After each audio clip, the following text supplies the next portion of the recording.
How do we enforce policy to stop users from going to certain sites which could cause harm to the company? So for example, if we did not want Bob or any of our users to be able to access websites that are in the category of gambling or high risk or malware related sites, we could create a rule in our security policy that says we want to block if the target of any of Bob's traffic is to any one of those websites in those categories.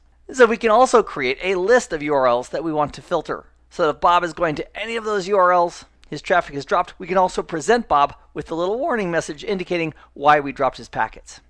Now, a couple of prerequisites when we're implementing URL filtering. Number one, we have to have the blades enabled on the appropriate firewalls. And then secondly, we'll create policies to do the URL filtering. So let's take a look at how we would implement that as part of a security policy. Right here we have rule number 5, which is a parent rule. And if we look at the action column, that implies that there's inline layers below this. So here's the name of the rule, the source is the internal zone, the destination is internet, and for the parent rule, it can be any protocol or service or application. And in the action column, if we use the dropdown and then hover over inline layer, so currently the inline layer are all the child rules that are contained in the inline layer called web control. And if we wanted to edit that layer, we simply click on edit.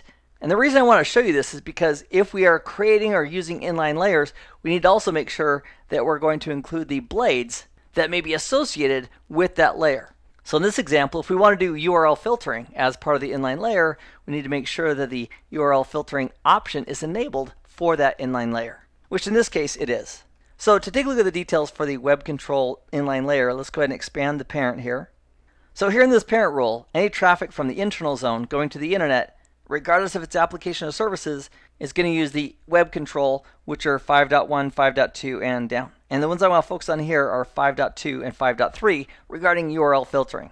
So for 5.2, it's identifying traffic from any of these locations. So the corporate LANs is a collection of network objects, with the branch office LAN being a specific network object. So traffic from any of those sources that's going to the internet, and if under the service and applications column, they're going to inappropriate sites, the action is going to be to drop, and we're also going to give that user a little pop-up message indicating why we dropped that traffic. So if we hover over the inappropriate sites here, it's indicating that this inappropriate site object has several category groups within it. So if we want to edit the inappropriate sites object, we simply click on the icon for edit, the little pencil.